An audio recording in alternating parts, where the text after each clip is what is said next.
On the 9th of February 1979, a man called the Riverside County Sheriff's Station in Banning, California, to report a body. Deputies noted something in his voice, not grief, not shock, something else, something they would later describe in their official reports as argumentative.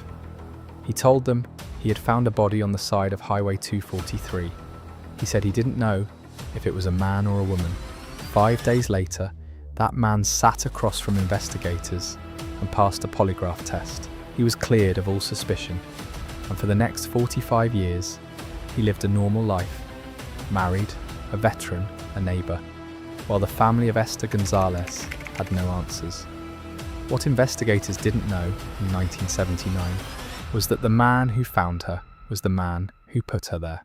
This is that story. Esther Gonzalez was raped and murdered while walking to her sister's house. More than 40 years after the rape and murder of a 17-year-old, her family may finally be getting some answers, all thanks to DNA evidence. Well, 45 years after the rape and murder of a 17-year-old Beaumont girl, investigators have finally confirmed the suspect's identity. Esther Gonzalez was 17 years old in the winter of 1979. She lived with her parents in Beaumont, California, a small working-class city in the Inland Empire, about 85 miles east of Los Angeles, where the San Bernardino Mountains rise sharply above the desert floor, and winters bring real snow to the higher elevations. Beaumont in 1979 was the kind of place where people knew their neighbours, where 17-year-olds walked between their parents' houses and their siblings' houses without a second thought. It was that kind of ordinary, the kind of ordinary that people only notice once it's gone. Esther had a sister, Elizabeth, who lived nearby in Banning. The two cities sit less than 10 miles apart along the Interstate 10 corridor. Walking between them was not unusual. People did it. Esther had done it before. On the afternoon of February 9th, Esther left her parents' home in Beaumont and began walking toward Banning to see Elizabeth. She never arrived. The family spent that night waiting. By the following morning, the wait had become something else, the specific, terrible kind of silence that descends when you already know something has gone wrong, but you haven't yet been told what.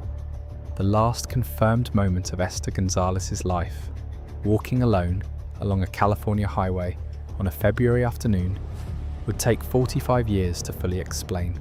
The call came into the Riverside County Sheriff's Station in Banning on the evening of February 9th, 1979. An unidentified man reported that he had found a body off Highway 243, south of Poppet Flats Road. He was vague about the details. When deputies pressed him, he couldn't or wouldn't say whether the body was male or female. Deputies noted his demeanour.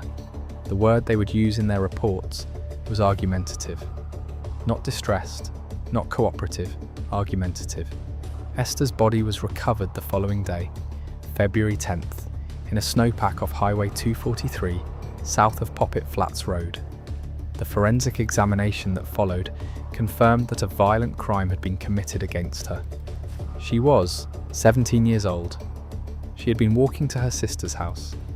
5 days after the call, on February 14th, sheriff's investigators identified the caller as Lewis Randolph Williamson, known to those around him as Randy. He was a local man. He had served in the United States Marine Corps. He was, by the accounts of people who knew him at the time, unremarkable, functional, the kind of person whose presence in a community registered as background noise. Williamson agreed to take a polygraph test. He passed. Investigators cleared him of any wrongdoing. The case had no other leads, no other witnesses. Biological evidence recovered from the scene was preserved, entered into evidence, and the file went cold. Randy Williamson went home, and for the next 35 years, he continued living, eventually relocating to Florida, where in 2014 he died. The case of Esther Gonzalez remained unsolved. What nobody knew yet was that the answer had been sitting in an evidence freezer the entire time. Cold cases have a specific psychology, not of the perpetrator, but of the institution. The human tendency to move on, to redirect limited resources, to accept that some questions may never be answered. For 44 years, the Riverside County Sheriff's Department periodically attempted to reopen Esther's case. The biological evidence was uploaded to CODIS, the combined DNA index system, multiple times. Each time, no match was returned. The technology had limits that the evidence had not yet reached. In 2023, that changed. The Riverside County Regional Cold Case Homicide Team, a joint task force comprising members of the District Attorney's Bureau of Investigation, the Sheriff Coroner Department, the FBI, Riverside Police Department, submitted Esther's evidence to Othram Inc., a private forensic genetics laboratory in the Woodlands, Texas, that specializes in a technique called forensic-grade genome sequencing. The process works differently from a standard DNA match. Instead of looking for an exact profile in an existing database, forensic genetic genealogy builds a family tree from crime scene DNA, identifying relatives of the unknown subject through ancestry databases, then tracing the tree forward until a specific individual can be named. Othram scientists developed a comprehensive genealogical profile from the recovered evidence. Investigators then ran that profile through a genealogical search. The trail led to a woman who had died in Beaumont, the same city where Esther's parents had lived. A newspaper obituary listed the woman's son as the executor of her will. His name was Lewis Randy Williamson.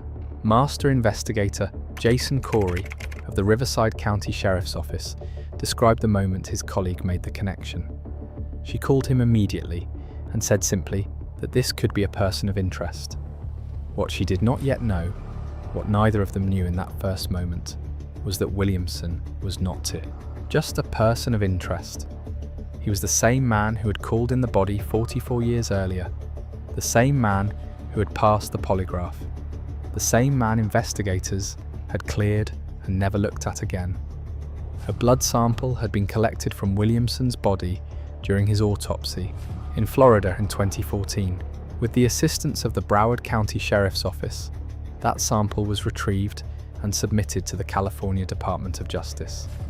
The result was unambiguous. Williamson's DNA matched the DNA recovered from the scene. The man who found her had killed her. He had called it in himself. He had looked investigators in the eye, answered their questions, passed their test, and walked away. On November 20th, 2024, 45 years, 9 months, and 11 days after Esther Gonzalez was murdered, the Riverside County District Attorney's Office announced that her killer had been identified. Lewis Randolph Williamson would never face trial. He had died in Florida in 2014, a decade before the technology existed to confirm what the evidence had always contained. There would be no courtroom, no sentencing, no moment where the Gonzalez family could look at the man responsible and hear him answer for what he did. Esther's oldest sister, Elizabeth, 64 years old at the time of the announcement, sent a statement to CNN. She wrote that the family was very happy to finally have closure. Then she added one more sentence. She said she was a little sad that he won't spend any time for her murder. That sentence contains something important. It is not rage, it is not satisfaction. It is the specific grief of a family that received an answer, but not justice. The two things that the legal system conflates and that surviving families know are entirely different. Investigator Jason Corey, who had worked the case for years, reflected on what the Gonzalez family had carried. He said the killing had haunted them, that it was a day in and day out thing. He said he didn't think it had ever gotten easier for them as time went on. The Riverside County Regional Cold Case Homicide Team noted publicly that the investigation into the full circumstances of Esther's death remained open, and that anyone with information about Williamson, or who may have been affected themselves, should come forward. The implication was deliberate. A man capable of this, who called it in, passed a lie detector and lived freely for 35 more years, may not have stopped with Esther. But here's what I keep coming back to. Lewis Randy Williamson didn't flee. He didn't disappear. He called the police himself hours after the crime and reported what he had left in the snow. Then, 5 days later, he sat across from investigators and performed normalcy convincingly enough to pass a polygraph. What we're looking at here is not the psychology of impulsivity. This is not a man who lost control and panicked. The behavior after the crime, the call, the interview, the test, reflects something more considered. A person who understood that calling in the body would look better than having it found without him. A person who understood that being argumentative reads as personality, not guilt. A person who had thought, at least partially, about how to be seen. Psychologists who study post-offense behavior in violent perpetrators identify this as impression management, the deliberate construction of a social presentation designed to redirect suspicion. It is more commonly associated with organized offenders, people who plan, who adapt, who treat an investigation as a problem to be managed rather than a consequence to be faced.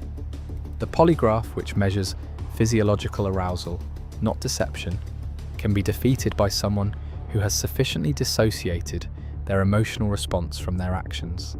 Not everyone can do this. The people who can are the ones we consistently underestimate. What this case asks us to consider is not just what Lewis Williamson did, but what he understood about how people read other people and how wrong those readings can be. Esther Gonzalez walked a road she had walked before, in a community she trusted, in a world that felt safe enough for a 17-year-old to travel alone on a February afternoon.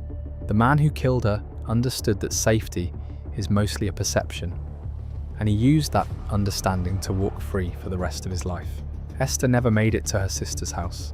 Elizabeth waited 45 years for an answer. I think about that a lot.